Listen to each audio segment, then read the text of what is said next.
Good afternoon, everyone. This is Cody with BasecampTrading.com. I just wanted to make a quick video to go over the SPX here on the daily chart. We currently have a bit of a bearish divergence, so we have a higher high on price, and momentum is slightly lower, just by a little bit from this previous pivot. So we have a bearish divergence set up, so if we do start to pull back, the first support would be down at 73.33.5 area, the previous support from earlier down here. So just wanted to make a video going over that. That being said, we are triggering a weekly bull flag, so it could keep going higher, but there is that setup that I'm watching right here, so just keep that in mind. Otherwise, we are still quite bullish in the market.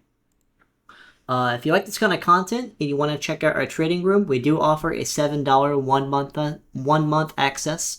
So you can get that if you email support@basecamptrading.com. But thank you and have a nice day.